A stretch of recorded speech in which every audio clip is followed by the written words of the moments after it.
தமிழன் என்றொரு இனம் உண்டு, தனியே அவருக்கு ஒரு குணம் உண்டு என்று 8 திக்கிலும் ஒழித்துக் கொண்டிருக்கக்கூடிய வஞ்சிக்கப்படுகின்ற தமிழர்களுக்கு வரமாய் வந்த தலைவன் அண்ணன் சீமான் இப்பொழுது உங்கள் முன்னிலையில்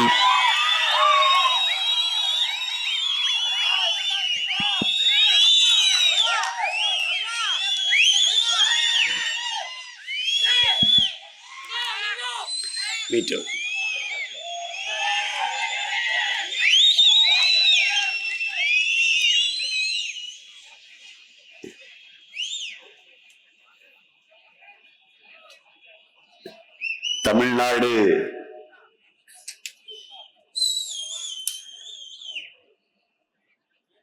தேர்வாணையத்திலே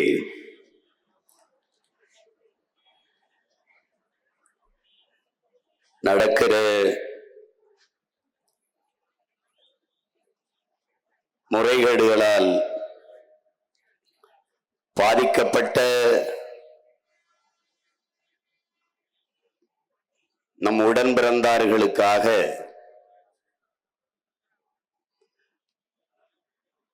உணர்வோடும் உறவோடும் உரிமையோடும் கூடி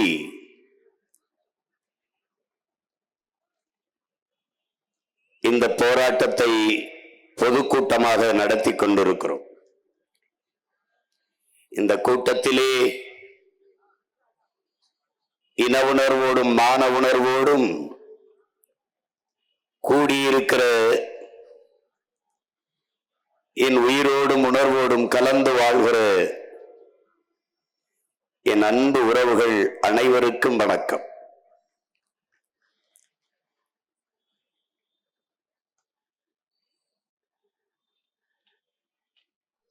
இங்கே பேசிய நம்முடைய தம்பிகள் எத்தனையோ தலைவர்களை சந்தித்து இந்த சிக்கலை எடுத்து கூறி இதற்கொரு முடிவு வெடிவு காண வேண்டும் என்று கேட்டுக்கொண்டோம். ஆனால் ஒருவர் கூட அதை செய்ய முன்வரவில்லை என்று வருந்தினார்கள். இங்கே என் தம்பி தங்கைகள் மட்டுமல்ல, என் இன மக்கள், என்னரும் பெற்றோர்கள் எல்லோரும் புரிந்து கொள்ள வேண்டும். வாக்குக்காக நிற்பவர்கள் எப்போதும் மக்களின் வாழ்க்கையை பற்றி சிந்திக்க மாட்டார்கள், கவலைப்பட மாட்டார்கள். ஓட்டுக்காக நிற்பவர்கள் அதையேதான் குறிவைப்பார்களே ஒழிய நாட்டை பற்றி கவலைப்பட மாட்டார்கள், சிந்திக்க மாட்டார்கள். திரும்ப திரும்ப உங்கள் பிள்ளைகள் நாங்கள் பதிவு செய்வது, நாங்கள் வாக்குக்கானவர்கள் அல்ல, வருங்கால என் தம்பி தங்கைகளின் வாழ்க்கைக்கானவர்கள், நாங்கள் ஓட்டுக்கானவர்கள் அல்ல, இந்த நாட்டுக்கானவர்கள் என்பதை நீங்கள் நினைவில் வைத்துக் கொள்ள வேண்டும்.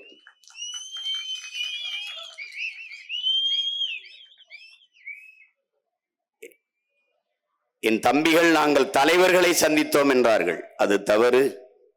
நீங்கள் சந்தித்தது யாரும் தலைவர்கள் இல்லை, நாம் அப்படி நினைத்து கொண்டோம். அவர்கள் தரகர்கள் என்பதை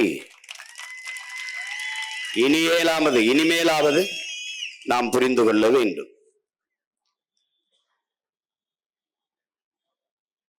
உங்களிடத்தில் உரிமையோடு பாசத்தோடு உங்களுக்கு ஒன்றை சொல்ல உங்கள் அண்ணன் விரும்புகிறேன். நான் இந்த களத்திற்கு வரும்போது எனக்கென்று முன்னவர்கள் யாரும் இல்லை. ஆனால் இன்று உங்களுக்கென்று ஒரு அண்ணன் நான் இருக்கிறேன் என்ற நம்பிக்கையும் திமிரும் உங்களுக்கு இருக்கும். என் மீனவ சொந்தங்களுக்காக பிரச்சனை என்றால் அதற்கு நாங்கள் போராடுவது அவர்கள் எங்களோடு நிற்பார்கள், எங்களுக்கு வாக்கு செலுத்துவார்கள் என்பதற்காக அல்ல. வேளாண் பெருங்குடி மக்களுக்கு ஒரு பிரச்சனை, போராட்டம் என்றால் அங்கே போய் அந்த போராட்டத்திலே பங்கேற்று அவர்களோடு நிற்பது என்பது அவர்களின் ஆதரவு எங்களுக்கு கிடைக்கும், அவர்களின் வாக்கை நாங்கள் பெற முடியும் என்பதற்காக அல்ல. இஸ்லாமிய சொந்தங்களுக்கு பிரச்சனை என்றால் அவர்களோடு இணைந்து நிற்பது, அவர்கள் எங்களை ஆதரிப்பார்கள், எங்களுக்கு வாக்கு தருவார்கள் என்று நம்பி இல்லை. இப்படி இந்த நிலத்திலே எழுகிற நிகழ்கிற எண்ணற்ற பிரச்சனைகளுக்கு ஓடி ஓடி போய் நாம் தமிழர் கட்சி பிள்ளைகள், தங்கைகள், தம்பிகள் நிற்பதற்கு காரணம் அவர்கள் எங்களோடு நிற்பார்கள் என்பதற்காக அல்ல, எந்த சூழ்நிலையிலும் நாங்கள் உங்களோடு நிற்கிறோம் என்பதை காட்டுவதற்குத்தான்.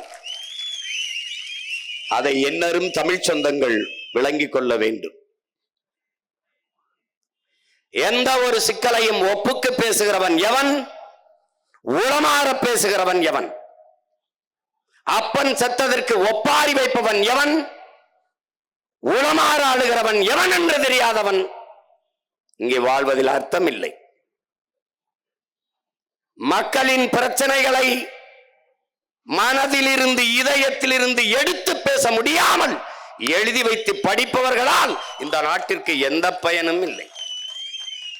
அண்ணல் காந்தியடிகள், என் அருமை தம்பி தங்கைகளே, எந்த ஒரு வார்த்தையும் நீ வாயிலிருந்து எடுத்து பேசாதே, உதட்டிலிருந்து பேசாதே, உன் உள்ளத்திலிருந்து, இதயத்தில் இருந்து சொற்களை எடுத்து பேசு. நீ வாயிலிருந்து பேசுகிற வார்த்தை, உதட்டிலிருந்து உச்சரிக்கிற சொல் கேட்பவன் செவிவரைதான் சென்றடையும். இதயத்திலிருந்து எடுத்து பேசுகிற வார்த்தைகள் தான் கேட்பவன் செவிக்குள் சென்று அவன் சிந்தனையை தொட்டு செயல் வடிவம் பெறும் என்கிற. அப்படித்தான் உங்கள் பிள்ளைகள் ஒவ்வொரு வார்த்தையும் இதயத்தின் அடித்தளத்திலிருந்து எடுத்து எடுத்து பேசுகிறோம். இனிய சொல் இரும்பு கதவையும் திறக்கும் என்கிறார். அசைக்க முடியாத நம்பிக்கை கொண்டு இது தகர்க்க முடியாத கோட்டை திமுக, அதிமுக என்பார்கள். நாங்கள் திமுகவை வீழ்த்த வந்தவர்கள் அல்ல, அதிமுகவை வீழ்த்த வந்தவர்கள் அல்ல. எங்களுடைய நோக்கம், எங்களுடைய கனவு, எங்களுடைய பயணம் என்பது திராவிடம் ஒளி என்பதல்ல, தமிழ் தேசியம் வெல்க வளர்க என்பதுதான். இங்கே கருணாநிதி ஒழிக, அவர் ஒழிக, இவர் ஒழிக அல்ல. எங்களுக்கு எங்கள் உயிர் தலைவன் பிரபாகரன் வாழ்க என்பதுதான் கோட்பாடு. எதிரி தோற்க வேண்டும் என்பது அல்ல என் இலக்கு, நாங்கள் வெல்ல வேண்டும் என்பதுதான் எங்கள் இலக்கு. நேர்மறை சிந்தனை பல மடங்கு ஆற்றலை பெருக்கி தரும் என்கிறான். அதுபோலதான் எதிரி தோற்க வேண்டும் என்பதற்காக நாங்கள் களத்தில் நிற்கவில்லை, தமிழ் தேசிய பிள்ளைகள் வெல்ல வேண்டும் என்பதற்காக களத்திலே போராடி கொண்டிருக்கிறோம். இது ஒரு தேசிய மக்களின், படித்த பிள்ளைகளின் கனவு. இங்கே TNPSC, Tamil Nadu public service commission பேசுற தம்பி கூட சொன்னார், கமிஷன் என்பது கரப்ஷனாக மாறி நிற்கிறது என்று. இன்றைய சூழலில் அது இந்தியன் பப்ளிக் சர்வீஸ் கமிஷனாக மாற்றி நிறுத்தப்பட்டிருக்கு. யார் வேணாலும் வரலாம், யார் வேணாலும் போகலாம். ஏற்கனவே வட இந்தியா வந்து 1.5 கோடி உட்கார்ந்துக்கிட்டு எல்லாரையும் அடிக்கிறான். போலீஸ் அடிச்சிட்டான், நீ முதலமைச்சர் அமைச்சர் அடிக்கல, அவ்வளவுதான்.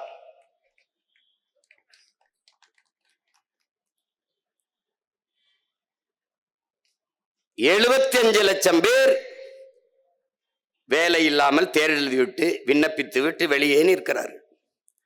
55 லட்சம் பேர் விண்ணப்பித்து காத்திருக்கிறார்கள், தேர்வு எழுதி காத்திருக்கிறார்கள். அதுல 29 லட்சம் பேர் பெண்கள். பெண்களுக்கு உரிமை, பெண்களுக்கு முன்னுரிமை, பெண்களை போற்றுவோம், நாங்கள் பெண்ணியவாதிகள் என்று பேசியவர்கள் 29 லட்சம் பேர் பெண்கள் மட்டுமே. அதுல 282 பேர் மாற்றுப்பாலினத்து பிள்ளைகள், திருநங்கைகள். ஒரு தேர்வு 2024 நடந்த தேர்விலே 15,52,000 பேர் எழுதுறான். 15,52,000 பேர். வேலை வாய்ப்பு எவ்வளவு? 3,937 தான். 3,937 இடத்திற்கு 15,52,000 பேர் எழுதுறாங்க. இப்ப இவ்வளவு பேருக்கும் வேலை எப்படி கிடைக்குன்னு நினைக்கிற? அதுவும் என் தம்பி சொல்ற மாதிரி காசு வாங்கிட்டு தான் போடுவான். அதனாலதான் அவரு கமிஷனை கரப்ஷன் சொல்லிட்டாரு. இவங்க எல்லாம் நீ நினைச்சுக்கிட்டு இருக்க தலைவர்களை தேர்வு செஞ்சோம்னு. பிரதமர் என்பவர் இன்டர்நேஷனல் புரோக்கர் என்பதை நீ புரிஞ்சுக்கணும். முதலமைச்சர் என்பவர் ஆல் இந்திய புரோக்கர் என்பதை நீ புரிஞ்சுக்கணும். இப்ப பிரதமருக்கும் முதலமைச்சர்களுக்கும் போட்டி நடக்குது. யார் இன்டர்நேஷனலில் தலை சிறந்த புரோக்கர் ஆவது? எந்த நாட்டுக்கு போனாலும் முதலீடு. எங்க ஊர்ல முதலீடு செய்யுங்க, எங்க ஊர்ல முதலீடு செய்யுங்கன்னு கூப்பிடுறதுக்கு பேரு என்ன? என்ன இப்படி நீங்க புரோக்கர்னு சொல்லிட்டீங்களே, எவனாவது எடுத்து பேச சொல்லு பாப்போம். அவனுக்கு தெரியும் உண்மை தானே பேசுறாருன்ட்டு. நீ உனக்கு புரியுற மாதிரி விவரமா சொல்றேன் பாரு. ஒரு வீடு அண்ணன் வாடகைக்கு போயிருக்கு. அந்த வீடை பார்த்து கொடுக்கிற தரகர் அவர் என்ன சொல்வாரு? ஐயா, நல்ல சாலை வசதி, மின்சாரம், நல்ல மின்சாரம், 24 hours வாட்டர் சப்ளை. அவர் மொழியிலே சொல்றேன். பக்கத்திலே ஹாஸ்பிட்டல் இருக்கு, பக்கத்திலே தியேட்டர் இருக்கு, பக்கத்திலே ஷாப்பிங் காம்ப்ளெக்ஸ் இருக்கு, எல்லா வசதியும் இருக்கியா. இப்படிதான் பேசுவாப்ல. ஹவுஸ் ஓனர் பிக்கல் பிடுங்க இருக்காதியா, ஒரு பிரச்சனை இல்லை, 5ஆம் தேதி வரைக்கும் வாடகையை கொஞ்சம் தள்ளி கொடுக்கலாம்யா, ஒன்றும் இல்லையா, ஒரு தொல்லை இருக்காதியா, வாங்கய்யா.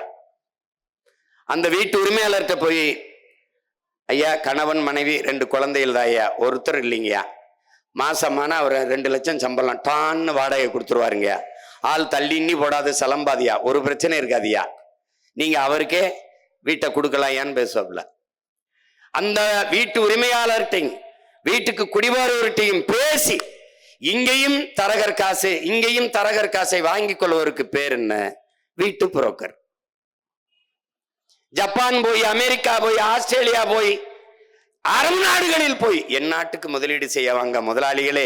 என் நாட்டில் படிச்சுட்டு 50 லட்சம் 50 கோடிக்கு மேல இளைஞர்கள் இருக்காங்க. நிறைய இளைஞர்கள் வளம் இருக்கு. நிலம் எவ்வளவு வேணாலும் பறிச்சு தாரேன், நிலத்தடி நீரை எவ்வளவு வேணாலும் உறிஞ்சிக்கிறங்க, தடையற்ற மின்சாரம் தாரோம், நீங்க உற்பத்தி செய்யற பொருளை வேகமாக எடுத்து செல்ல 8 வழிச்சாலை போட்டு தாரோம். இப்படி போய் நாடு நாடாக பேசி வருகிறவர்களுக்கு பெயர் அவர்கள் வீட்டு புரோக்கர்கள், இவர்கள் நாட்டு புரோக்கர்கள். இதனால் இதுல என்ன வேறுபாடு கண்டுட்ட நீ? அதிகாரத்திலேயே மிக ஆபத்தான அதிகாரம் முதலாளிகளின் அதிகாரம், முதலாளித்துவ அதிகாரம். அதிலையும் கொடிய அதிகாரம் இந்த முதலாளிகளுக்கு தரகு பார்க்கிறவனுடைய அதிகாரம். ஆனால் நம்மகிட்ட இருக்கிற அதிகாரம், அவனே முதலாளியாகவும் அவனே தரகராகவும் இருக்கிறான். நீ எந்த பொருளையுமே உற்பத்தி செய்யறவனே விற்பனையாளனா இல்ல. இப்ப குண்டூசி தயாரிப்பவனே குண்டூசி விற்பவன் இல்ல, அலைபேசியை தயாரிப்பவனே அலைபேசியை விற்பவன் இல்ல, வேளாண் பெருங்குடி மக்கள் கூட அவனை விளைய வைத்தது அவனை விற்பனை செய்யறது இல்ல. ஆனா வாங்குவோர் வேற இடத்துல இருக்கான். ஆனால் இந்த நாட்டிலே உற்பத்தியாளனும் விற்பவனும் ஒரே ஆளா இருக்கான். எதுல? டாஸ்மார்க்ல சாராயம் காய்ச்சறவனும் அவனே, விற்பவனும் அவனே. நீ முதல்வரை தேர்வு செய்யவில்லை, சாராயால அதிபர்களை தேர்வு செய்கிறாய். அதனால இவ்வளவு பிரச்சனையா நோய்கிற. இந்த தவறுக்கு காரணம் யார்? நாட்டை ஆண்டவர்களா? 1/4 நூற்றாண்டுக்கு மேலாக இந்த சிக்கல் இருக்க காரணம் யார்? நாட்டை ஆண்டவர்களே பொறுப்பேற்கணுமா? ஐயா கருணாநிதியா, ஐயா ஸ்டாலினா, ஐயா எம்ஜிஆரா, அம்மையார் ஜெயலலிதாவா, ஐயா எடப்பாடியா? இல்லை.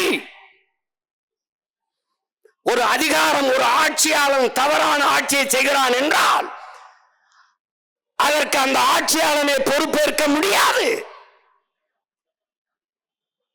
அந்த ஆட்சியை நிறுவிய மக்கள் தான் பொறுப்பாளர்கள் என்கிறான் ஆபிரகாம் லிங்கன். அதை நீ புரிஞ்சுக்க.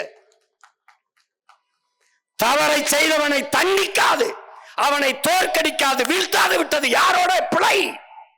உன்னுடைய பிழை.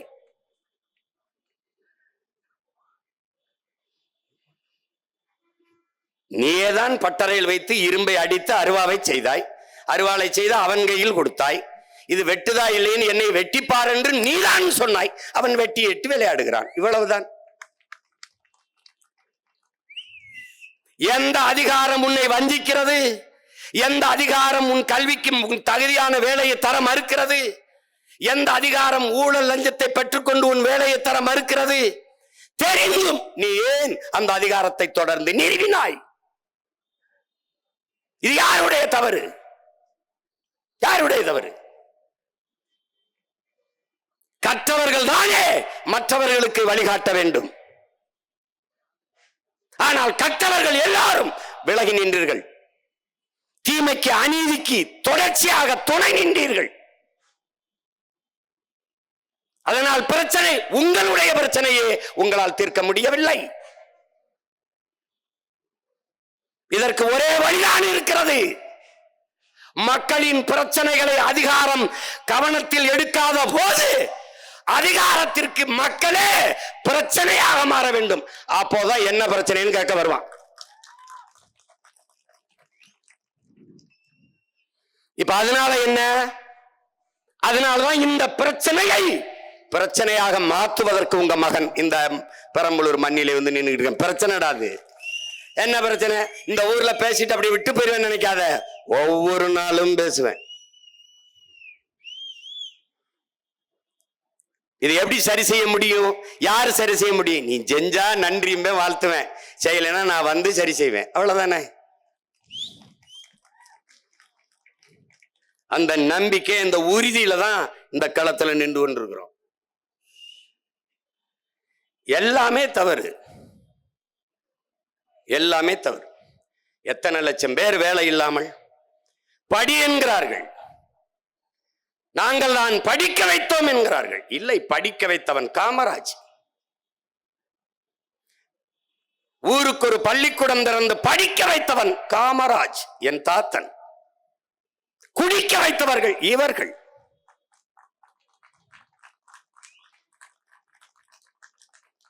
தெருவுக்கு 2 படிப்பகங்கள் இருந்தால் அறிஞன் வருவான், அறிவார்ந்த சமூகம் வரும். தெருவுக்கு 2 குடிப்பகங்கள் திறந்து வைத்தவர்கள் இவர்கள். அறிவார்ந்த தமிழ் சமூக மக்களே, ஆண்டோரும் சான்றோரும் பிறந்த இனத்தின் மக்களே, நன்மை கொடுத்துவிட்டு நல்லாட்சி செய்கிறோம் என்று நாடு சொன்னால் நீங்கள் நம்புகிறீர்களே? சாராயத்தை வித்து மக்களை சாகடித்து விட்டு நல்ல ஆட்சி செய்கிறோம் என்று சொல்கிறது. என் அக்கா தங்கச்சி தாலியை அறுத்து அவளுக்கு 1000 ரூபாய் கொடுக்கிறேன் என்கிறது.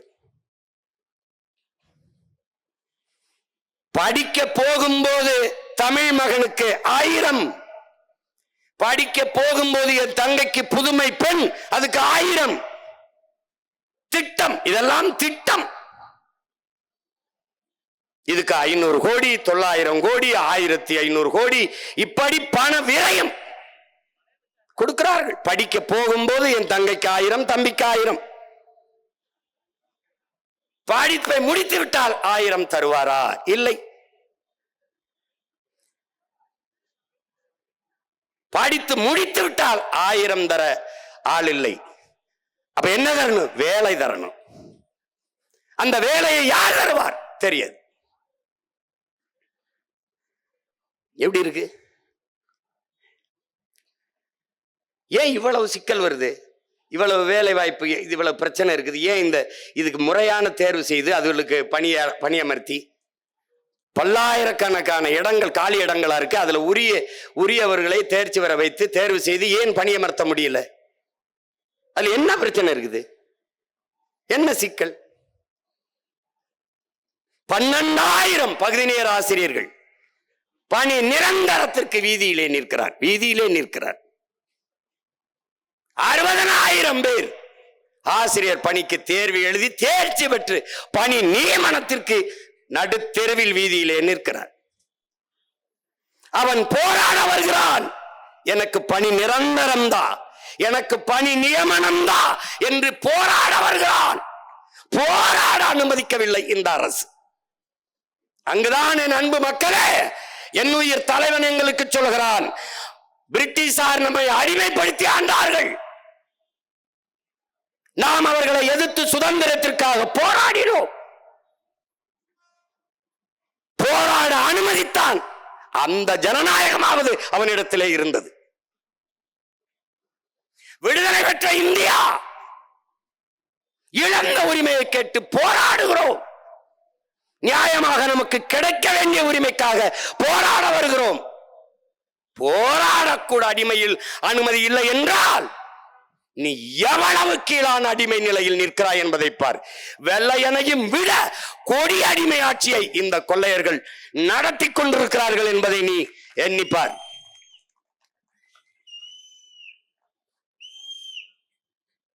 என் அன்பானவனே, என்னரும் தம்பி தங்கைகளே, அடிமை இந்தியாவிலே ஒரு சுபாஷ் சந்திர போஸ், ஒரு பகத்சிங் பிறக்க முடிந்தது. வெள்ளையனை எதிர்த்து போரிட முடிந்தது. விடுதலை பெற்ற இந்தியாவில் சுபாஷ் சந்திர போஸும் பகத்சிங்கும் கருவிலேயே கலைக்கப்படுவார்கள்.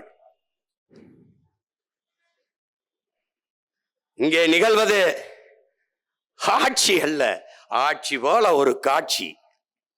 நீ ஜவுளி கடைக்கு துணி கடைக்கு போனால் முன்னாடி ஒரு மாதிரியாக ஒரு பொம்மையை நிறுத்தியிருப்பானே, அது பெண் போலதான் இருக்கும். ஆனால் அது பெண் அல்ல. அது போலத்தான் இந்த ஆட்சி. ஆட்சி இல்லை, ஆட்சி மாதிரி ஒன்று.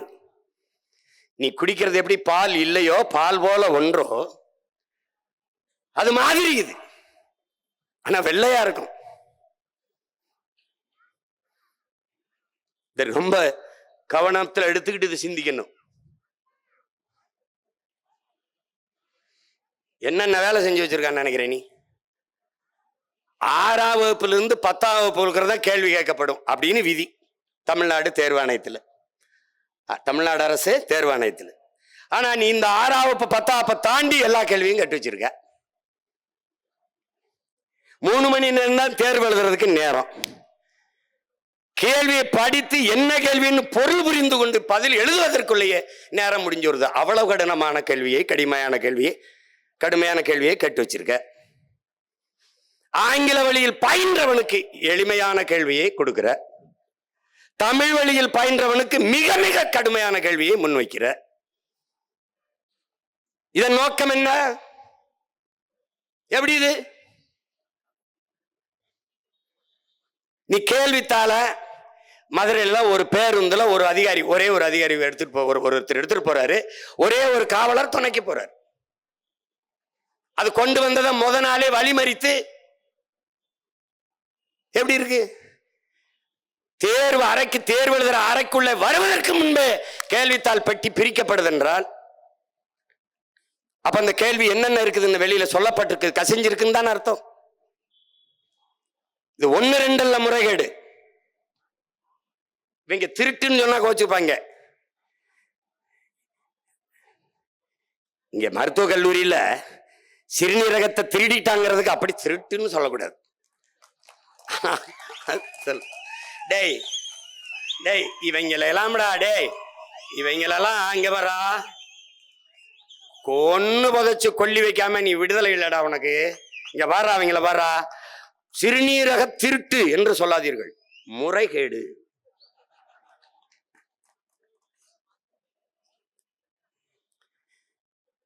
இந்த நீரவ் மோடி, இந்த லலித் மோடி, இந்த விஜய் மல்லையெல்லாம் பல ஆயிரம் கோடியை கடன் பெற்றுக்கொண்டு ஓடி போய் விட்டார்களே, இப்படி நாட்டுக்கு துரோகம் பண்ணி விட்டார்களே, இப்படி ஏமாற்றி விட்டார்களே என்று பேசியதற்கு நம்முடைய அம்மையார் நிதியமைச்சர் நிர்மலா சீதாராமன் சொன்ன பதில், அவர்கள் ஓடி போய் விட்டார்கள், திருடி விட்டார்கள், ஏமாற்றி விட்டார்கள் என்று சொல்லாதீர்கள், முதலீடு செய்து தோற்று போய்விட்டார்கள். அப்ப நமக்கு என்ன சொல்லலாமா, எனக்கு ஒரு 500 கோடி கொடுங்கம்மா, நானும் முதலீடு செஞ்சு தோற்று போறேன். எப்படா டே, இவங்கெல்லாம் மாதிரி ஒரு வித்தக்காரங்களை நீ பார்க்க முடியாது. நீ இலவசம் இலவசம் கொடுக்கிறார்கள், இலவசம் கொடுத்து என் மக்களை ஏமாற்றுகிறார்கள். ஐயோ ரொம்ப பேசுறாப்பிள்ளையா. அப்போ விலையில்லா அந்த வார்த்தையை எடுத்துரு. விலையில்லா மடிக்கணினி, விலையில்லா மிக்சி, விலையில்லா கிரைண்டர், விலையில்லா மிதிவண்டி. எப்படி இருக்கு? சரி, எங்களுக்கு கொடுக்குற பொருளுக்கு விலை இல்லை, நீங்க வாங்கின இடத்துல உங்களுக்கு விலை இல்லையா? விலை இருக்கு. அந்த விலை எந்த விலை? இவங்க பெரிய ஆளுங்க, இவங்க பயங்கரமான வித்தக்காரங்க. நீங்க ஒன்னே இப்படிதான் பேசுவாங்க.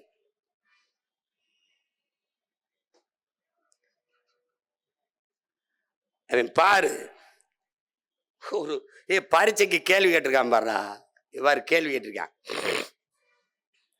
இப்ப தம்பி எல்லாம் சொன்னாங்க பாரு, அவ என்ன சொல்றா, பயவா களரணையர் உளரெனும் மாத்திரையார், உளரெனும் மாத்திரையார் அல்லால்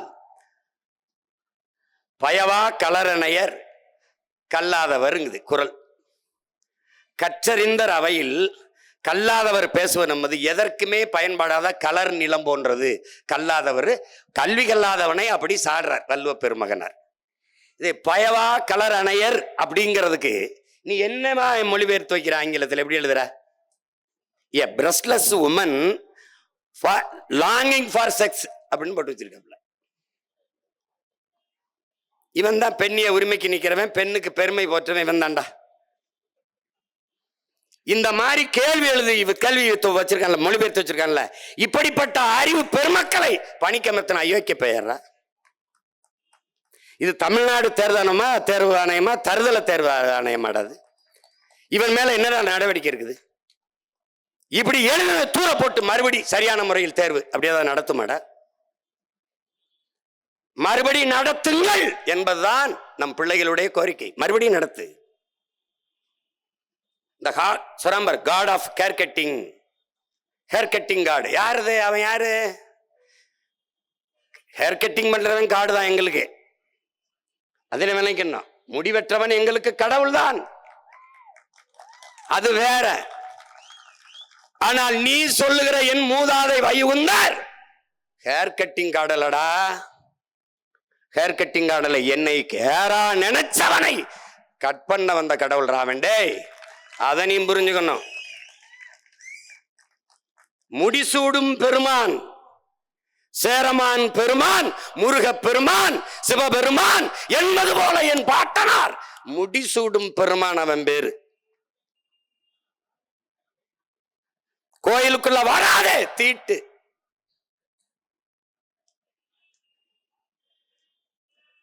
அப்ப என்ன சொல்றா? ஒரு எதிர் புரட்சியாளன் கோயிலுக்குள்ள வந்தா நான் வந்தா தீட்ட, கோயில் எனக்கு தீட்டுற. கோயிலுக்குள்ள நான் வரலடா, கோயில் எனக்கு தீட்டு.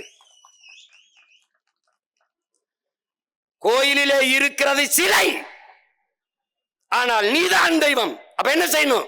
கண்ணாடிக்கு முன்னாடி நீ நின்று உன்னையே நீ வணங்கு. நீதாண்டா தெய்வம். இதாண்டா வைகுந்தர். நாங்கள் சைவ மரபினர். திருநீரை பட்டையா அப்படி பூசணும். பட்டையா நீ பூசக்கூடாது, நீ தீண்டத்தகாதவன் அழி என்றான். அப்படியா? படுக்க போட்டு என்னடா பட்டையை போடுறது, நிமித்தி போடுறா, நிமிழா என்று எதிர்ப்புரட்சி செஞ்சான். அவன் தாண்டா வைகுந்தன். முட்டிக்கு மேலே முட்டிக்கு கீழே வேட்டியை கட்டக்கூடாது. அப்படியா? ஏடா தலைக்கு மேல கட்டான் கட்டான், அவன் தாண்டா வைகுந்தன். எந்த மதம் என்னை தீண்டத்தகாதவன் என்று தள்ளி வைக்கிறதோ அந்த மதம் எனக்கு தீட்டு என்று அன்பு வழி என்று தனி சமயத்தை கண்ட புரட்சியாளன்டா என் பாட்டன் வைகுந்தன். நீ அவனை முடிவெற்ற கடவுள்ங்கிறா. டேய், உங்களுக்கு முடிவு கட்டி தாண்டா அவன் பேரம் போவேன். டே, உங்களுக்கு முடிவு கட்டி தாண்டா அவன் பேரம் போவேன். ஒரு பைத்தியக்கார கூட்டத்துக்கிட்ட சிக்கிக்கிட்டோம்டா நாங்க. பழந்தமிழர் மக்கள் உலகிற்கு அறிவியல், பண்பாடு, நாகரிகம், கலை, இலக்கியம், வேளாண்மை எல்லாவற்றையும் கற்றுக் கொடுத்த இனத்தின் மக்கள் தற்கொலை கூட்டத்துக்கிட்ட சிக்கிக்கிட்டு தவிக்கிறோம்டா.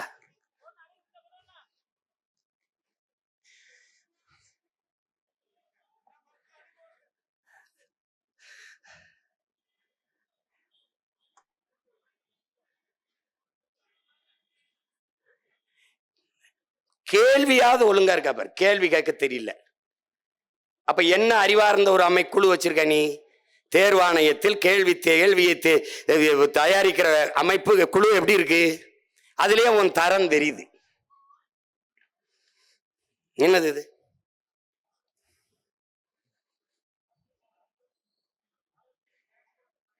இது மட்டும் நினைக்காத. ஒயிட் ஹால், இது வரலாற்றியலில் ஒயிட் ஹால், இதுக்கு இணையான ஒரு சொல்லை இதுக்கு விளக்கம் சொல்லு. ஒயிட் ஹால் அப்படின்னு கேட்கிறப்பல அது வெள்ளை மாளிகை அமெரிக்கா, ரஷ்ய மாளிகை, வாஷிங்டன் மாளிகை அப்படியே போட்டுட்டு வந்து கீழே என்ன சொல்றான்?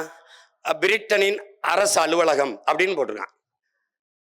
பிரிட்டனின் அரசு அலுவலகம், ஒயிட் ஹால்னா பிரிட்டனின் அரசு அலுவலகம் அப்படின்னு வச்சிருக்கான். கீழே இன்னொரு வாய்ப்பு கொடுத்துருக்கான், விடை தெரியவில்லை, இதுல எதையாவது ஒண்ணு சரி எழுதுன்றான், குறிச்சு விடுன்றான். இப்ப பிரிட்டனின் அரசு மாளிகைன்னு குறிச்சா அவன் மதிப்பிடுறான். ஆனா உண்மையிலே ஒயிட் ஹால்னா பிரிட்டனின் அரசு மாளிகை இல்ல, அது ஒரு தனியார் நிறுவனத்தின் பேர்.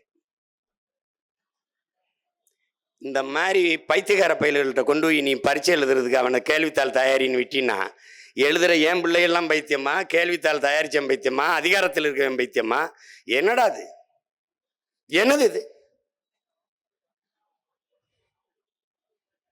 இதெல்லாம் எழுதி வந்தாலும் காசு வாங்கிட்டு தான் வேலை. அவன் என் தம்பி சொன்ன மாதிரி அவன் சொன்னான் பாரு, இது என்னது, இது டிஎன்பிசியா இல்லை திராவிட முன்னேற்ற கழகத்தினுடைய தேர்வான என் தம்பி சரவணன் கேட்ட மாதிரி அவன் கேள்வி கேட்டிருக்கான் பாரா. இங்கே பேரு ஐயா ஈவே ராமசாமியை பற்றி ஒரு கேள்வி, அண்ணா அவர்களை பற்றி கேள்வி, ஐயா கருணாநிதியை பற்றி கேள்வி. எது தமிழ்நாடு அரசு தேர்வாணையத்தில் டிஎன்பிசியில் பொது அறிவிடாதலாம்? பொது அறிவு. சுயமரியாதை இயக்கத்தை தொடங்கியவர் யார்? சுயமரியாதை இயக்கத்தின் நோக்கம் என்ன? அது தெரியாது. உங்களை மாதிரி பைத்தியக்கார பயில்கிட்ட நாட்டை கொடுக்கறதாண்டா சுயமரியாதை இயக்கத்தின் நோக்கம். கொடுத்துட்டு எங்க அப்பா வயதை ஒத்தவன்லாம் தம்பி உதயநிதி ஸ்டாலின் காலில் விழுகிறதுக்கு இல்லடா, அதான்டா சுயமரியாதை.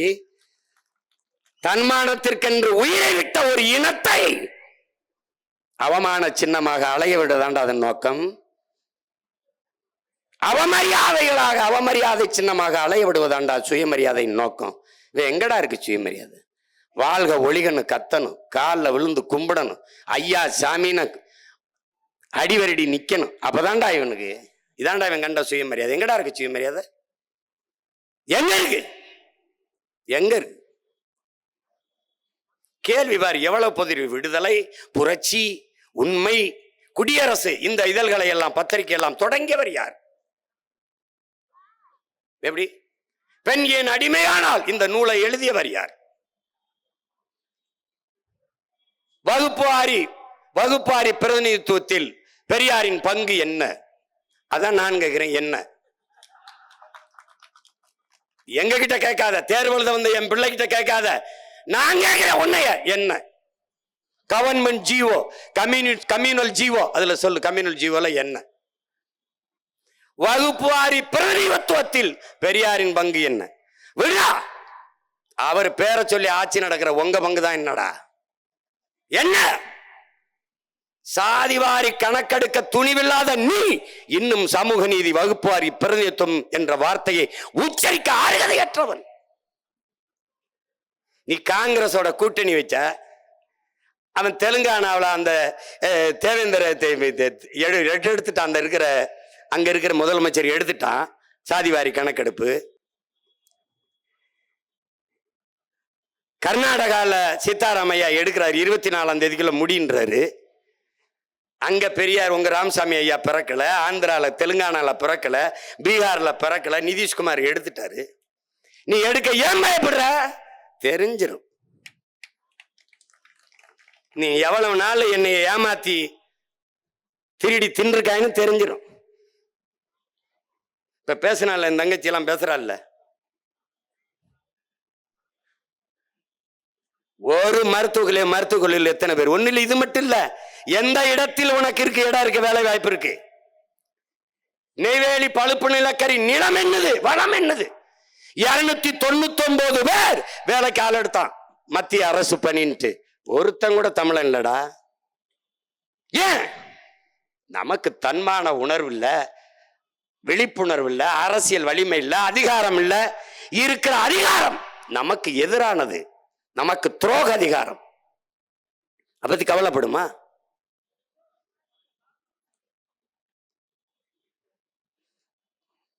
விழிப்புணர்வு இல்லாத சமூகத்தில் நடிப்பவனுக்கே முதலிடம் கிடைக்கும் என்கிறார் ஐயா இறை என்பவர்கள்.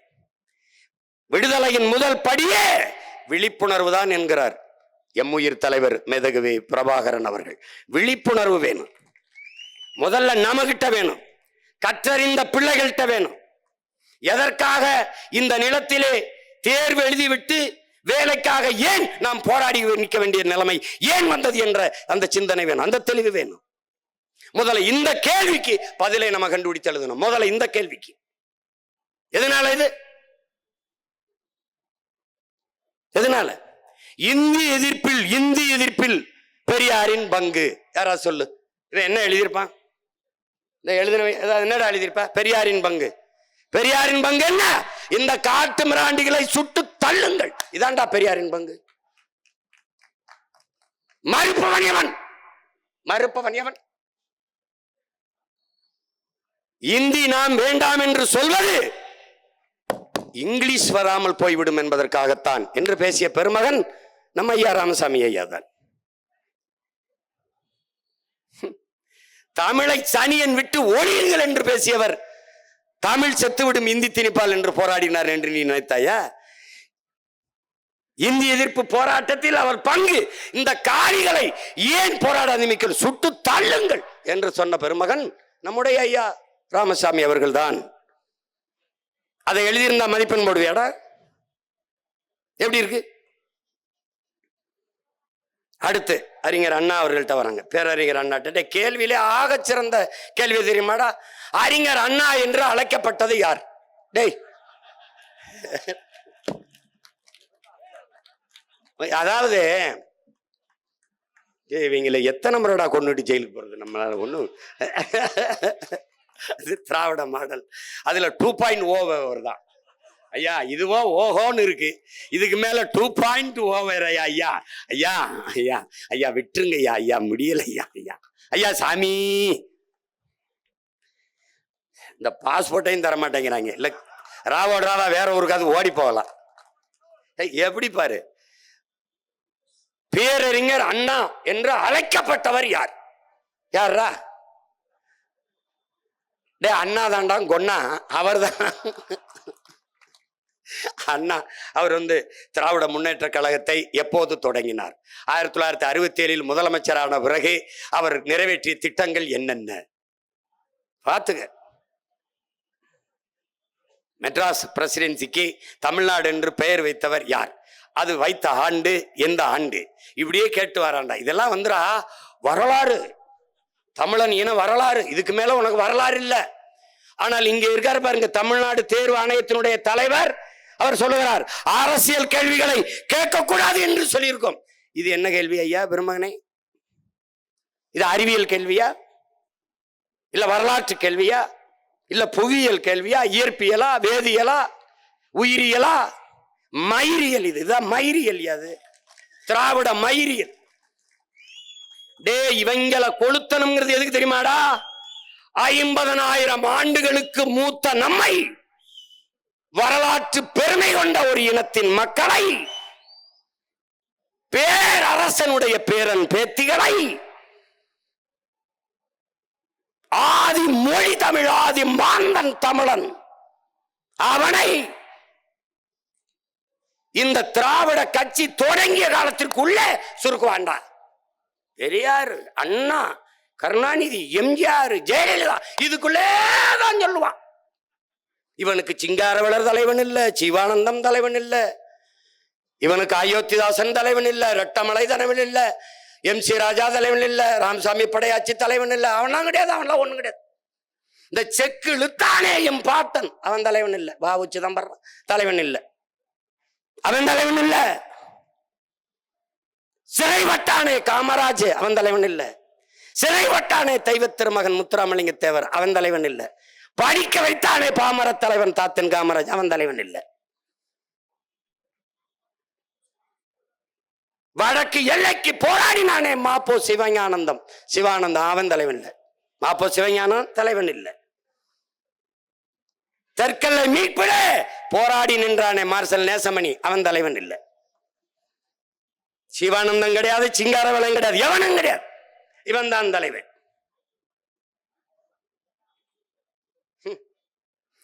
உலகத்துல தமிழனை போனடே வர்க்க போராட்டம், கம்யூனிஸ்ட் வர்க்க போராட்டம் என்பது முதலாளித்துவ திரும்ப உழைக்கும் மக்கள் பாட்டாளி வர்க்கத்தை சுரண்டலை எதிர்த்து போராடி விளம்பிச்சுப்பாண்டா. ரெண்டே வயலடா நம் தாத்தேன்.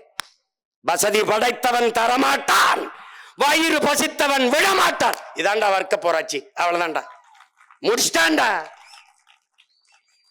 முடிச்சான். இந்த படிக்கிறவனுக்கும் உழவனுக்குமான வேறுபாட்டா சொல்றவன் வரும். எழுத படிக்க தெரிஞ்சவன் நாட்டை கூறு போட்டான், எழுத படிச்சு எல்லாம் தெரிஞ்சவன் நாட்டை கூறு போட்டான், ஏற பிடிச்சி உழுதவன் நாட்டுக்கு சோறு போட்டான்னா. எவன என்னடா சித்தாந்தம் வச்சிருக்க உலகத்துல? பெரிய சித்தாந்தம், உலகம் சமநிலை பெற வேண்டும், உயர்வு தாழ்வில்லா நிலை வேண்டும் தான். பிறப்பு ஒக்கும் எல்லா உயிருக்கும் தான், பகு துண்டு பல் உயிர்கள் தான். இதை விட சோசியலிசம், இதை விட பொது உடைமை, இதை விட கம்யூனிசம் எங்கடா இருக்கு? பைத்தியக்காரா போடா.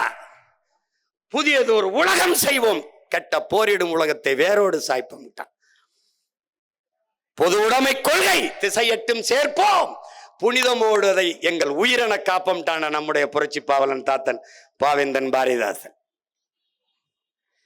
எவ்வளவு பெரிய இனத்தின் பிள்ளை நீ, இதுக்குள்ள உன்னை சுருக்கிறான்டா, இதுக்குள்ள சுருக்கிறான். அறிஞர் அண்ணாவுடைய எழுதிய நூல்களிலே எடுத்துக்காட்டு தாழ்ந்த தமிழகமே, சந்திரமோகன். இது எப்படி இருக்கு? சந்திரமோகன் அவர் எழுதிய நாடகங்களில் சிறந்த நாடகம் வேலைக்காரி ஓர் இரவு. டே சிரிக்காதடா, எழுதின பிள்ளைங்க இருக்காண்டா, இவன் படிச்சுட்டு போயிடா. எம்எஸ்சி பிஎஸ்சி பிஎட் எம்பி எல்லாம் படிச்சு அவரு வேலை போயிடலாம்ட்டு தமிழ்நாடு டிஎன்பிசியில் உட்காந்து எழுதினாடா வேலைக்காரி ஓர் இரவு. அப்பா என்னை பெத்த அம்மா தாங்க முடியல. இதுல வேற நம்மள என்ன தெரியுமா கோபப்படுறாரு அப்படின்னு. இல்லை நான் இனிமேல் உங்களை கொஞ்சம் கொஞ்சம் பேசுறேன், அருமையா பண்ணிட்டீங்க, ரொம்ப நல்லா பண்ணிட்டீங்க ஐயா, நீங்க சாராயம் குடிச்சு செத்தவனுக்கெல்லாம் 10 லட்சம் கொடுக்குறீங்க, சூப்பர் ஐயா சூப்பர் ஐயா. இனிமே முத்தம் கொடுத்து பேசுங்கடா, அப்படி அப்படி அப்படி பேச நல்லா இருக்கு மேடம்.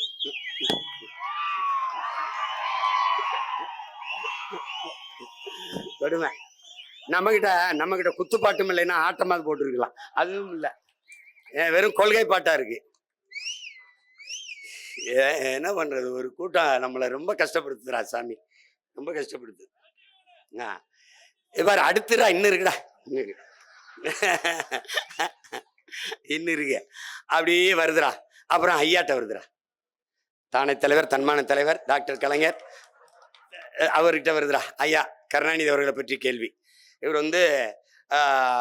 எத்தனை முறை முதலமைச்சராக இருந்தார், எத்தனை முறை இருந்து எங்களுக்கு என்னையா பிரச்சனை. அதுல இன்னொரு கேள்வி, அருமையான கேள்வி, பேரறிஞர் அண்ணா பற்றி கேள்வி. ஒன்றே குலம் ஒருவனே தேவன் என்ற கொள்கையை முன்வைத்தவர் யார்? நீ தான் சொல்ற, யாரா? இப்போ ஒன்றே குலம் ஒருவனே தேவன் என்ற கொள்கையை முன்வைத்தவர் யார் அப்படிங்கிற கேள்வி. யாருங்களா? அண்ணாதுரை அவர்களை பற்றிய கேள்வி. நீ என்ன நினைக்கிற? அண்ணாதுரை அவர்கள்னு எழுதுனா நீ மார்க் மதிப்பெண் போடுவ. ஆனா உண்மையிலே ஒன்றே குலம் ஒருவனே தேவன்கிற முழக்கத்தை முன்வைத்தவர் நம்ம மூதாதை திருமூலர். அதை எடுத்து இவர் சொல்றாரு, இப்ப நான் திருமூலர் எழுதுனா மார்க் போட மாட்டேன். இந்த தேர்வாணையத்தை ஒரு தடவை தேஞ்ச செருப்பு விளக்க மருந்தா எடுத்துருவாங்கடா, ஒரு வெளுத்து விட்டுருவோம்டா. வெளுத்து விட்டு அதுலயும் வீடு வாசப்பெருக்குனது வேண்டாம், கக்கூசுல இப்படியே தேய்ச்சி வச்சிருக்க ஒரு கட்ட குட்டை ஈக்கி மாதிரி இருக்கும்டா, அதை வச்சு கொட்டி பைத்தியக்கார. டேய் பைத்தியக்கார இல்லைங்களா, போங்கடா. டேய் ஒருத்தனை இல்லடா, இவன் ஒவ்வொருத்தனையும் கீழ்பாக்கத்தில் சேர்க்கணும்டா. நம்ம ரொம்ப பிரச்சனையா இருக்கு, ரொம்ப பிரச்சனையா இருக்கு. அதுல ஐயாவுக்கு பல கேள்விகள். ஐயாவுக்கு பல கேள்விகள் என்ன கேட்குறாங்கன்னா, ஐயா கருணாநிதி அவர் எழுதிய நூல்கள், அவர் எழுதிய கவிதைகள், அவர் எழுதிய கட்டுரைகள், அவர் எழுதிய வசனங்கள், வசனத்தை எழுதுனா மதிப்பெண். எப்படிப்பட்ட அறிவார்ந்த சமூகம், எப்படிப்பட்ட வரலாறு பெருமை மிக்க சமூகம், இது எப்படி பத்தி சிக்கிக்கிருச்சு பாரு. நீ இதுக்கு என்னடா பதில் எழுதுவான் என் பிள்ளை? இதை படிச்சுக்கிட்டு போய் தமிழ்நாடு இவன் தேர்ச்சி பெற்று அரசு பணிக்கு வரணும். இதெல்லாம் ஒரு கொடுமடா, கால கொடுமடாது. நீ உலகத்துல நீ ஒண்ணு கவனிச்சுக்கடா. டேய், உலகத்துல அண்ணன் சொல்றா உனக்கு, என்னை விட்டா உனக்கு நாதி இல்ல, உன்னை விட்டாலும் எனக்கு நாதி இல்ல. இருக என் கைய பிடிச்சுக்கடா. டேய், இந்த ஐயா கருணாநிதி சொல்லுவார்ல, தமிழர்களை தமிழர்களை தமிழர்களை என்னை நீங்கள் கடலில் தூக்கி போட்டாலும் பேச விடு, பேச விடு. என்னை நீங்கள் கடலில் தூக்கி போட்டாலும் கட்டு மரமாக மிதப்பேன், கவிழ்ந்து விட மாட்டேன், உங்களைத்தான் கவிழ்த்தி விடுவேன்.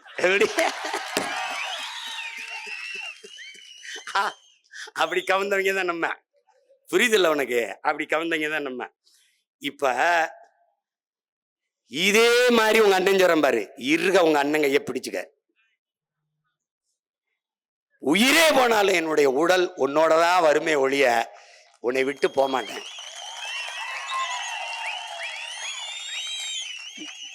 நம்முடைய தலைவன் மீட்டோ, நம்முடைய தலைவன், நாம் வீழ்ந்தாலும் சரி நம் இனம் எழுந்தால் போதும், நாம் செத்தாலும் சரி நம் இனம் வாழ்ந்தால் போதும் என்று நின்ற தலைவனின் பிள்ளைகள் நாம். இதெல்லாம் இல்லடா, அந்த ஓட்டு போடுறான் போடல, நீ பயப்படாத. உறுதியா நம்ம வெல்லுவான், உறுதியா வெல்லுவான். டேய் இங்க பாரா, டேய் இங்க பாரு, நான் உங்க அண்ணன் வச்சிருக்கிறது காத்தடிக்கும் திசையெல்லாம் பறந்து போற பதர்கள் அல்ல. நீங்கள் புயலே அடித்தாலும் நகராமல் அதே இடத்தில் நிற்கிற வீரியமிக்க நெல்மணிகள். நான் பதர்களுக்குள்ளே நெல்மணியை தேடியவன் அல்ல. ஒரு எளிய மகன் நானே உழுது விதைச்சு வளர்த்து நீர் விட்டு உரமிட்டு அறுவடை செய்து நல்ல நெல்மணிகளை புறக்கி எடுத்துக் கொண்டிருக்கிறேன். அதுதான் என் முன்னாடி கூடி நிற்கிற இந்த நெல்மணிகள், வீரியமிக்க நெல்மணிகள். வேளாண் பெருங்குடி மக்களில் பிறந்த பிள்ளைகளே, ஒரு நெல் ஒரு நாற்று, ஒரு நெல் ஒரு நாத்து. நாற்றங்காலில் இருந்து பிடுங்கி இன்னொரு நிலத்தில் ஒரு நெல், ஒற்றை நெல் நடவு, ஒரு நெல் தான். ஒரு நெல் நாற்றை நடுவோம், அது வளர்ந்து 80ஆக தலைத்து வரும், 80ஆக வரும், 80ஆக வெடித்து வளரும். 80 நெல் கதிர், ஒரு கதிருக்கு 20 நெல்மணி என்று வைத்தால் 1600 நெல்மணிகள். ஒரு நெல் நான் விதைத்தது 1500 நெல்மணியாக விளை. அப்படித்தான் 36,50,000 நெல்மணிகள் விளைந்திருக்கிறது. இந்த 36,50,000 நெல்மணிகளும் விளையும் போது எத்தனை லட்சங்கள் கோடிகளாக விளையும் என்பதை எண்ணரும் தமிழ் சொந்தங்கள் சிந்தித்து பார்க்கணும். உங்களுக்கு முன்னாடி நிக்கிறது நீங்க நல்லா கவனிச்சுக்கணும். ஊழல் லஞ்சமா, உண்மையும் நேர்மையா? உண்மையும் நேர்மையுமா? அரசியல் என்பது மக்களை வைத்து பிழைக்கவா, மக்களுக்காக உழைக்கவா? பதவிக்காகவா, மக்களின் உதவிக்காகவா? பணத்திற்காகவா, பிறந்த பெருமை மிக்க இனத்திற்காகவா? எதன் பக்கம் நீ நிக்க போகிறாய்? எதன் பக்கம்? செய்தி அரசியல், விளம்பரம் அரசியல் செய்கிறவன் பக்கமா, இல்லை சேவை அரசியல், செயல் அரசியல் செய்ய துடிப்பவன் பக்கமா? கட்சி அரசியல், தேர்தல் அரசியல் செய்பவன் பக்கமா, இல்லை மக்கள் அரசியல் செய்பவன் பக்கமா? எந்த பக்கம் உன் சொந்த பக்கம் நிக்க போகிறாய் என்பதை நீ முடிவெடு. நீ உன் பிள்ளைகள் வாழ்வதற்கு பெரிய வீட்டை வைத்து விட்டு போக வேண்டும் என்று நினைக்கிறாய். நான் அதே பிள்ளைகள் வாழ்வதற்கு நல்ல நாட்டை வைத்து விட்டு போக வேண்டும் என்று நினைக்கிறேன்.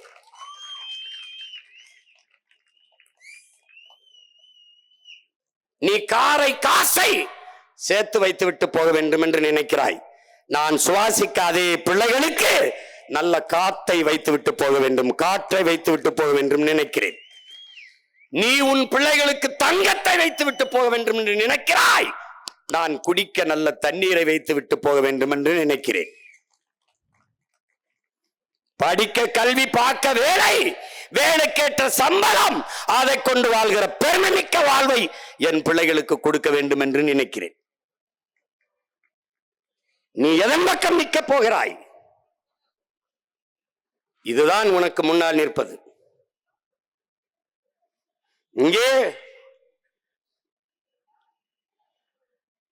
ஒரு பிரச்சனை ரெண்டு பிரச்சனை இல்ல. தனியார் பள்ளி ஆசிரியர் பண்ணா அது அதை விட, அண்ணா இதை கொஞ்சம் பேசி விடுங்கண்ணே, அண்ணா இதை கொஞ்சம் பேசி விடுங்கண்ணே. எப்படி தனியார் பள்ளி ஆசிரியர்கள் பணிக்கு போயிட்டான்னு நினைக்காத, சம்பளம் குறைவு, எல்லா வகுப்புலையும் நின்றுகிட்டே தான் பேசணும். உடல்நிலை சரியில்லைன்னு உட்கார்ந்து பேச முடியாது. வீட்டில இருந்து அப்பாவுக்கு முடியல, அம்மாவுக்கு முடியல, மனைவிக்கு பிரசவம் அவசரம்னா கூட அலைபேசி எடுத்து பேச முடியாது. ஒரு சித்திரவதை கூடாரத்துக்குள் நம் பிள்ளைகள் ஆசிரியர் பணி என்கிற பேரில் சிக்கிக் கொண்டார்கள். மாணவர்களுக்கு பாடத்தை தவிர வேற எதையும் பயிற்றுவிக்க கூடாது. பற்பசையை பிதுக்குவதை போல பிள்ளைகளின் மூளையை பிதுக்கி மதிப்பெண்களை வெளியெடுப்பதை தவிர ஆசிரியர் பெருமக்களுக்கு வேலை இல்லை. இது எவ்வளவு கொடிய மோசமான மனநிலையில் நம் பிள்ளைகளை கொண்டு நிறுத்தும் என்பதை என் அன்பு தம்பி தங்கிகள், என் அருமை பெற்றோர்கள் புரிந்து கொள்ளணும். ஒரு ரெண்டு சிக்கலுக்குள் நீ இல்ல. ஒரு பிரச்சனை என்றால் தீர்வு காணலாம். பிரச்சனைகள் தான் நம்மளையே பிரசவித்திருக்கிறது என்பதை நீ புரிஞ்சுக்க. பிரச்சனைக்குள்ளேதான் நாம் வாழ்ந்து கொண்டிருக்கிறோம். இதை நல்லா விளங்கிட்டு நீ வேலை செய்யணும். நீ பாரா, உன்னுடைய அதிகாரம். மாண்புமிக்க தமிழக முதல்வர் ஐயா ஸ்டாலின் அவர்கள் பேசுறாங்க. இந்த மாதிரி என்ன பேசுறாங்க?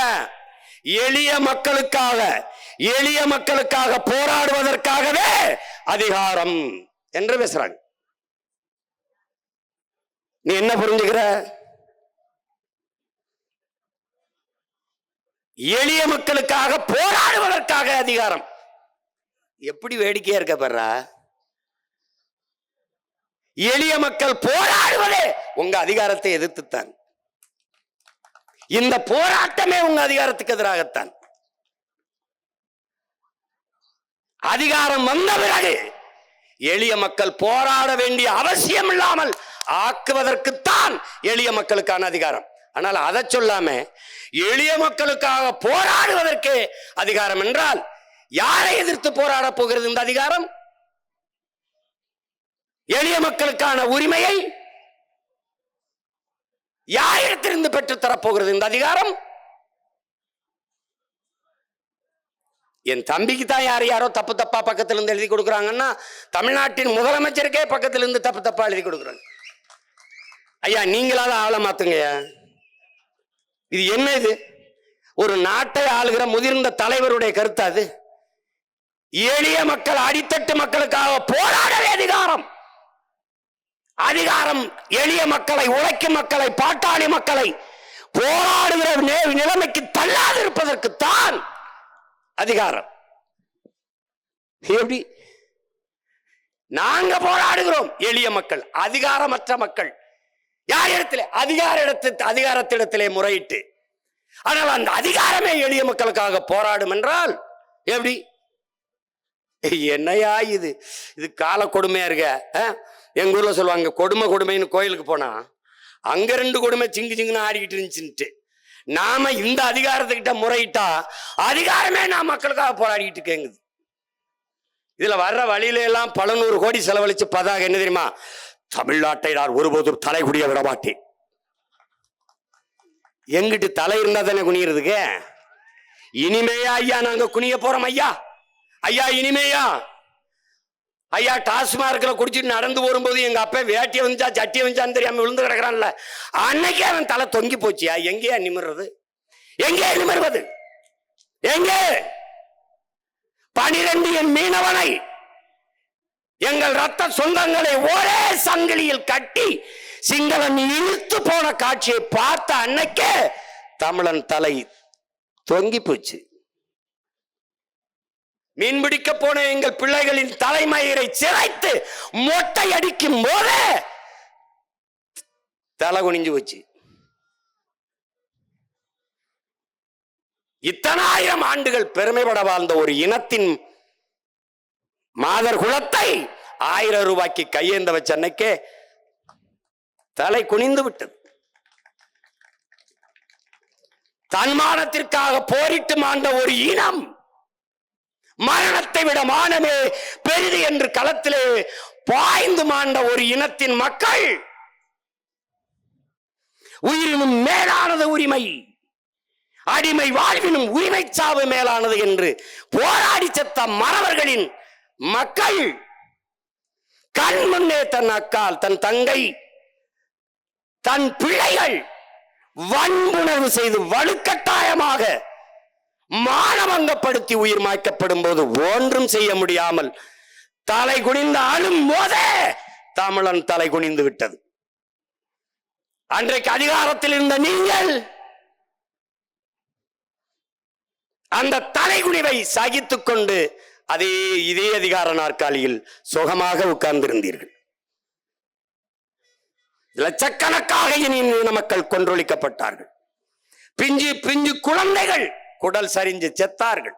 கர்ப்பிணி பெண்கள், வயது முதிர்ந்தவர்கள் 2 ஆண்டுகள் எந்த ஊடக தொடர்பும் இல்லாமல், மின் தொடர்பும் இல்லாமல் சுற்றி வளைத்து இலங்கை ராணுவம் எங்களை கொண்டு குவித்தது. வேடிக்கை பார்த்து நீங்க நின்ற இடத்தில் தமிழனின் தலை மட்டுமல்ல தன்மானமும் குனிந்து விட்டது.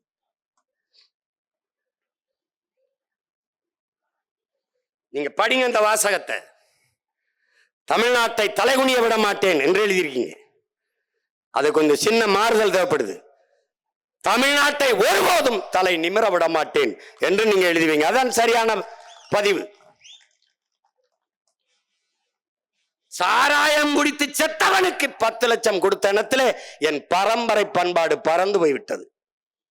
நாட்டின் பாதுகாப்புக்கு எல்லையிலே நின்று செத்து வந்த வீரனுக்கு 1 லட்சம் ரூபாய் கொடுக்காத நீங்கள் கொழுப்படுத்து போய் குடித்து செத்தவனுக்கு 10 லட்சம் கொடுத்தீர்கள்.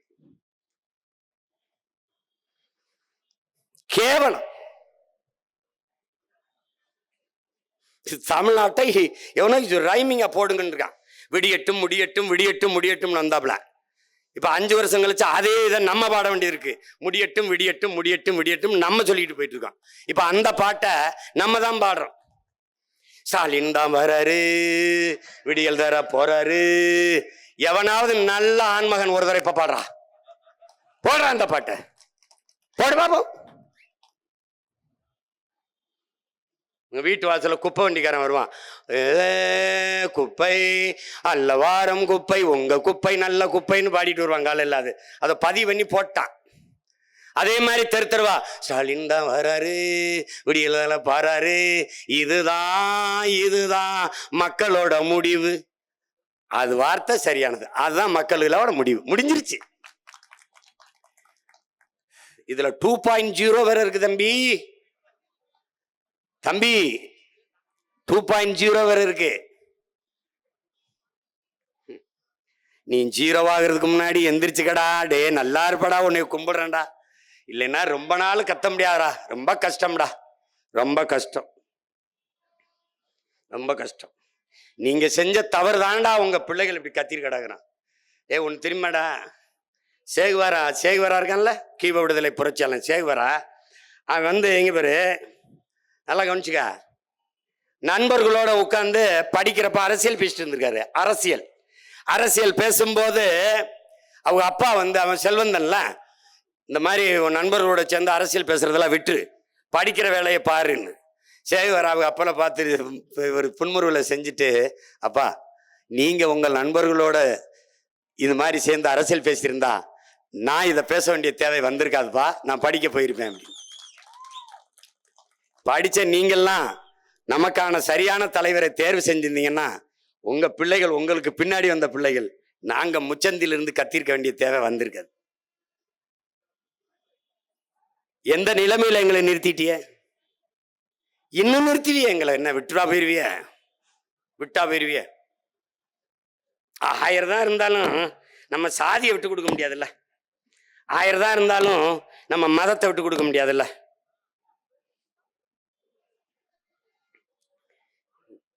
உன்னையே ஒரு காலத்திலையும் சரி செய்ய முடியாதுன்னா என்ன பண்ண முடியும் சொல்லு? படித்த பிள்ளைகள் துடித்து எழ வேண்டாமா? இந்த தீய ஆட்சி முறையை, அரசியலை ஒழித்து ஒரு தூய ஆட்சி முறை மலர வேண்டும் என்கிற துடிப்பும் தவிப்பும் ஒவ்வொருத்தனுடைய லட்சிய துடிப்பா இருக்க வேணாமா? நேரம் மாத்திருக்க முடியாதா? மாத்திருக்க முடியாதா? இப்பவும் ஒன்னும் கெட்டு போகல. வரலாறு அரிய பெரிய வாய்ப்பை நமக்கு கையளிச்சிருக்கு. இப்பவும் இன்னும் 4 மாசம் தான் இருக்கு. 4 மாதங்கள், 4 மாதங்கள். நீ முடிவெடுத்தால் மாற்ற முடியும். நீ மாறு, மாற்று. மாற்றம் என்பது சொல்லல்ல, செயல். நான் மாறுறேன், நீ மாறு, நாம் மாறிடுவோம், நாடு மாறிடும். இவ்வளவுதான். காந்தி என்ன நமக்கு கற்பிக்கிறார்? இந்த உலகத்தை எப்படிப்பட்ட மாறுதலுக்கு கொண்டு வர நினைக்கிறாயோ அந்த மாறுதலை நீ உன்னிலிருந்து தொடங்கு. உனக்குள் எந்த மாற்றத்தையும் ஏற்படுத்த முடியாத உன்னால் சமூக மாற்றத்தை ஏற்படுத்த முடியாது. நீ எப்படி இருக்குன்னு நினைக்கிற, அப்படி இரு. சரியில்லைன்னு சொல்லாத. எது சரியா இருக்கும் பாரு, அதை செய்ய நீ வா. அவர் சரியில்லை, இவர் சரியில்லை, நீ சரியா இருக்கல, வா. இதேதான் நான் என் தலைவனிடத்தில் பேசினேன். சிறு பிள்ளை போல பேசினேன், ஆர்வக்கோளாறில் பேசினேன். அவர் சரியில்லை, இவர் சரியில்லை, இப்படி குறை சொல்லிக்கொண்டே இருந்தேன். கடைசியாக ஒரு பதிலை தந்தான் என் தலைவன். எல்லோரும் சரியாக இருந்திருந்தால் நாம் எதற்கு போராட வேண்டிய தேவை வரப்போகிறது தம்பி என்றார். கதை முடிஞ்சிட்டு. இப்ப அதுதான் இப்ப பிரச்சனை இருக்கு. 1 இல்ல 2 இல்ல. சிப்காடு தொழிற்சாலைக்கு நிலத்தை பறிக்கிறான். பிரச்சனை இந்த ஊர்ல மட்டுமா? இந்த ஊர்ல மட்டுமா? அந்த ஊர்ல எடுக்கிறான், எல்லா ஊர்ல எடுக்கிறான், மேல்மாவில் எடுக்கிறான், எல்லா ஊர்ல எடுக்கிறான். 2000 3000 ஏக்கர்னு எடுத்து கையகப்படுத்திருக்கான். அப்ப நீ என்ன பண்ணுவ? நிலத்தை இழந்து சொந்த நாட்டில் அகதியாவாய், நிலமற்ற கூலியாவாய். எங்க போவ? உன்னை அடிச்சு வரணும், எங்க போவ? எந்த முதலாளி உனக்கு வேலை தருவான்? சிப்காடு தொழிற்சாலையில வேலை பார்க்கிற தமிழ் பிள்ளைகளின் எண்ணிக்கை எத்தனை? பல நூறு சிப்காடு தொழிற்சாலைகள் இருக்குது. அதனால் தமிழ்நாடும் தமிழ்நாட்டு மக்களின் வாழ்க்கை தரமும் வளர்ந்தது, உயர்ந்தது. ஒரு அங்குலம் சொல்ல பார்ப்போம். எங்க இருக்கிறது? நீ நம்புறியடா, இவர்களை போய் நம்புறியே.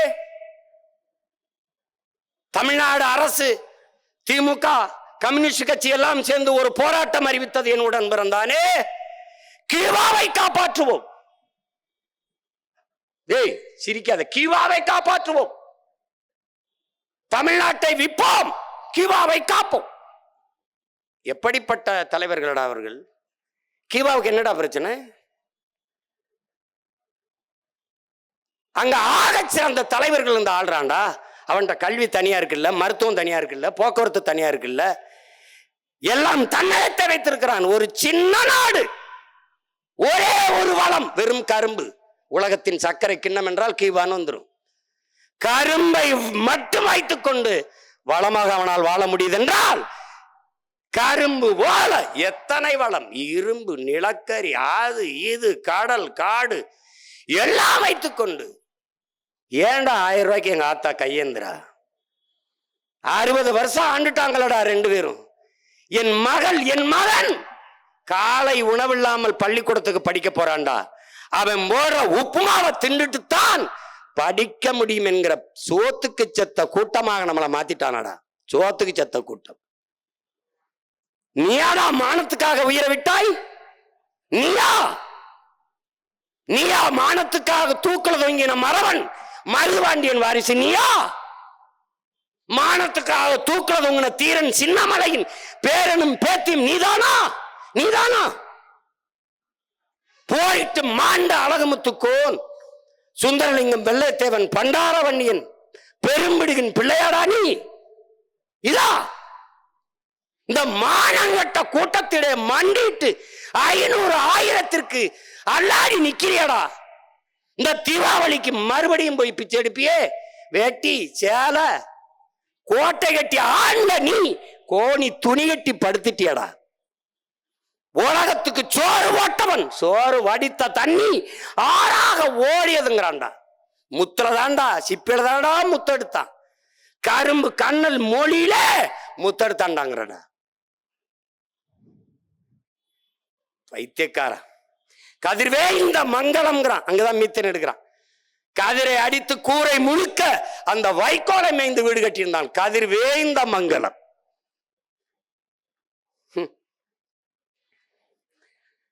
சடையப்ப வல்லடா நம்ம பாட்டனார் கம்பனுக்கு காசு கொடுத்து அந்த காப்பியத்தை எழுத வச்சான். அந்த வள்ளலின் வாரிசாடா நீ?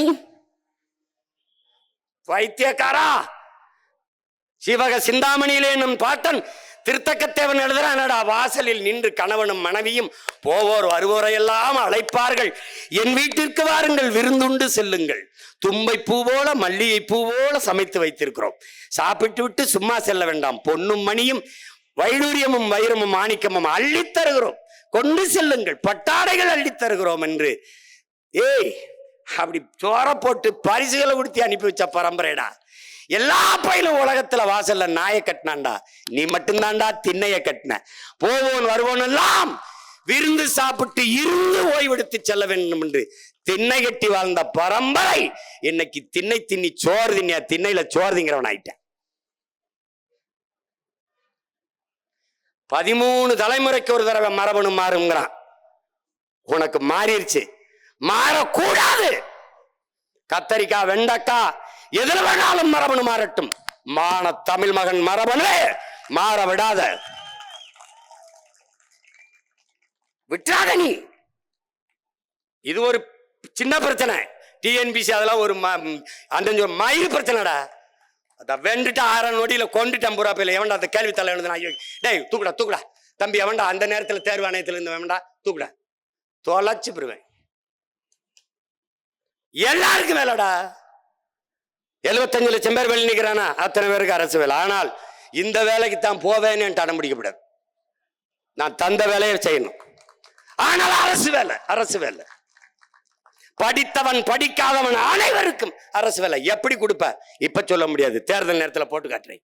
ஏன்னா அதை இன்னொருத்தன் எங்கேயாவது பேசிட்டே போவான். என்ன சிரிக்கிற?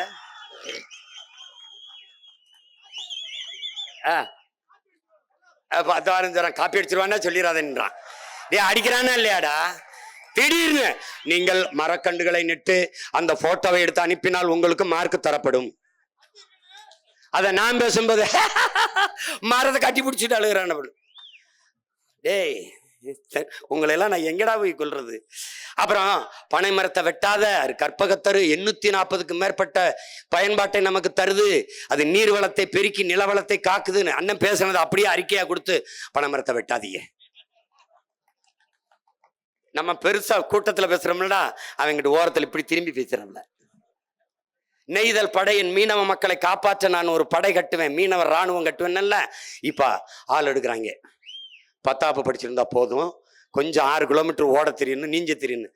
இதை நான் சொல்லும்போது இவரு என்ன இவரு இவரு இவரு ஏதோ சாத்தியம் இல்லாத ஒருத்தன் பேசிக்கிறான். இப்ப சாத்தியம் இல்லாத நாம பேச தயாரா இல்லை.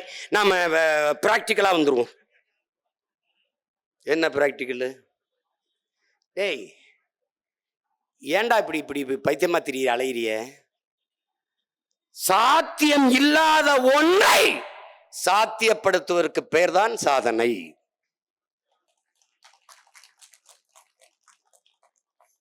நாங்கள் சாதாரணமானவர்கள், ஆனால் அசாதாரணமான ஒன்றை கனவு காண்பவர்கள். உலகத்தில் யாராலும் சுமக்க முடியாத ஒரு பெருங்கனவை நீ தூக்கி சுமந்து நில். அது இந்த உலகத்திலே எல்லாவற்றையும் விட உயர்ந்ததுங்கிறான் ஆல்பர்ட் ஐன்ஸ்டீன்.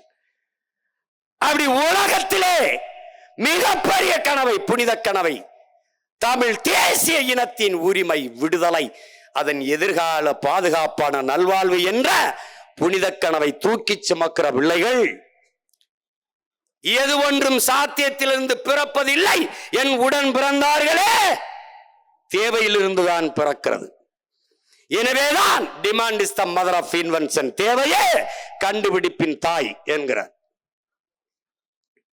இதை நல்லா புரிஞ்சுக்க. பறவையை பார்த்தான், அதை போல ஆகாயத்தில் பறக்க வேண்டும் என்று நினைத்தான். சாத்தியமா? இல்லை. சாத்தியப்படுத்தினான். சாதனை. தண்ணீரிலே மிதந்து பயணிக்க முடியுமா? கடல் கடக்க முடியுமா? நினைத்தான், சாத்தியமில்லை. சாத்தியப்படுத்தினான். சாதனை. தொலை தூரத்தில் இருப்பவனோடு தொடர்பு கொள்ள முடியுமா? முடியாது. முடித்து காட்டினான். சாதனை. ஈட்டில் கிடக்கும் மக்களுக்கு ஒரே நேரத்தில் வெளிச்சம் பாய்ச்ச முடியுமா? முடியும். மின்சாரத்தை கண்டுபிடித்தான். சாத்தியமில்லை. சாத்தியப்படுத்தினான். சாதனை. சாத்தியத்திலிருந்து எது ஒன்றும் பிறப்பதிலடா பைத்தியக்காரா.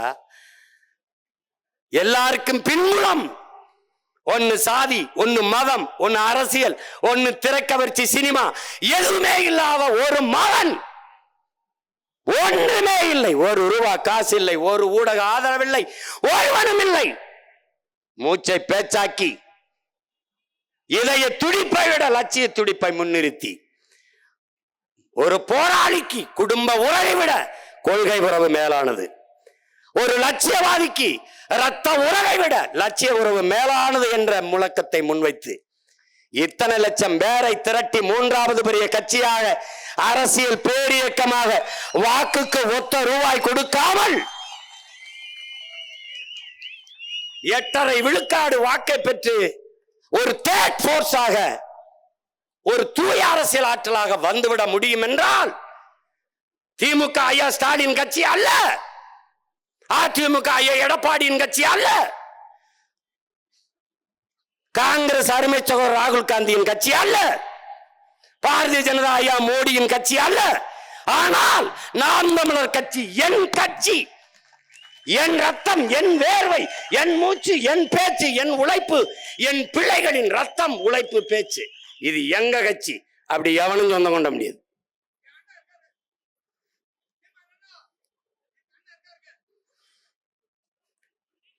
சும்மா பேசிட்டு அது பிராக்டிக்கல். எது பிராக்டிக்கல்?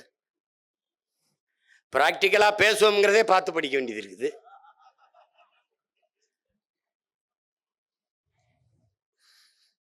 இது வேற, இது வேற. அறிவுபூர்வமாக சிந்தித்து உணர்வுபூர்வமாக கடத்துவோம்.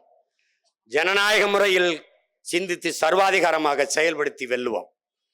எங்களுடைய கோபம், எங்களுடைய ஆவேசம் எல்லாம் என் மண், என் மக்களின் மீது இருக்கிற பேரன்பும் பெருங்காதலும்.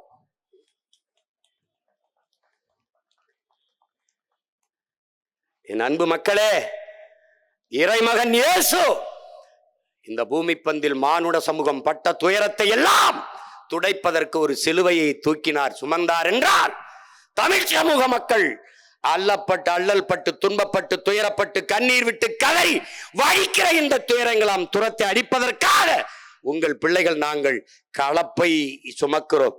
கர்த்தர் சிலுவையை சுமந்தார், உங்கள் பிள்ளைகள் நாங்கள் கலப்பையை சுமக்கிறோம். இயேசு சுமந்த சிலுவை உலகத்தார் துயரத்தை துடைக்கும் என்றால் உங்கள் பிள்ளைகளின் கலப்பையும் உங்கள் துயரம் துன்பத்தை துடைக்கும். நம்பிக்கையோடு, நம்பிக்கையோடு எதிர்வரும் 26 தேர்தலிலே என் பிள்ளைகளுக்கு வாக்கு செலுத்தி வெற்றி பெற செய்யுங்கள். அது சீமானின் வெற்றி, ஒரு கட்சியின் வெற்றி என்று கருதாதீர்கள். உங்களின் வெற்றி, நீங்கள் பிறந்த பெருமை மிக்க இனத்தின் வெற்றி என்று கருதுங்கள்.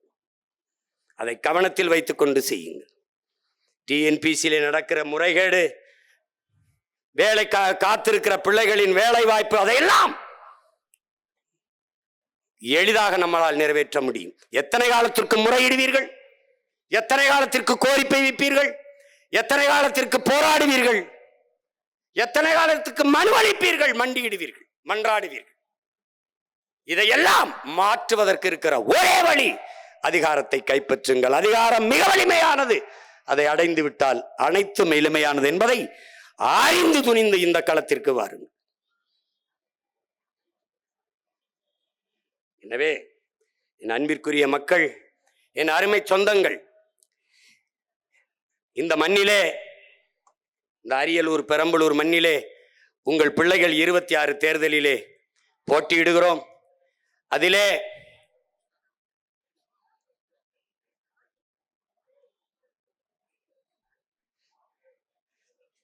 பெரம்பலூர் சட்டமன்ற தொகுதியிலே என் அன்பிற்கும் பாசத்துக்கும் உரிய தங்கை சான்சிராணி அவர்கள் போட்டியிடுகிறார்கள்.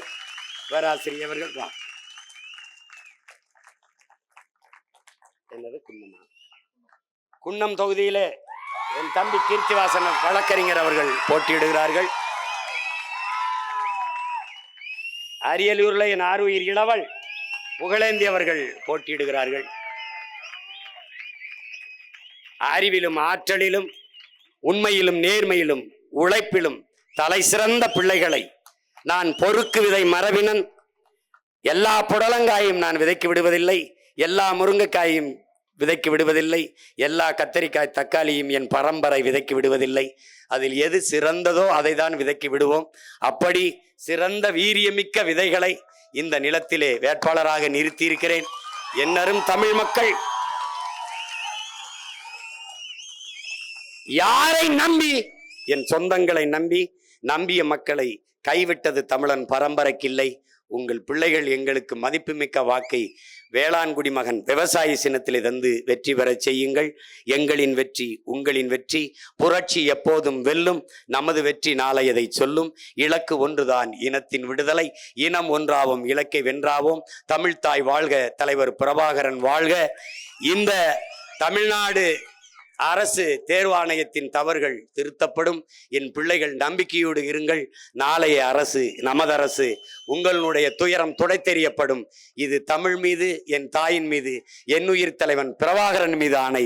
நன்றி, வணக்கம். நாம் தமிழர்.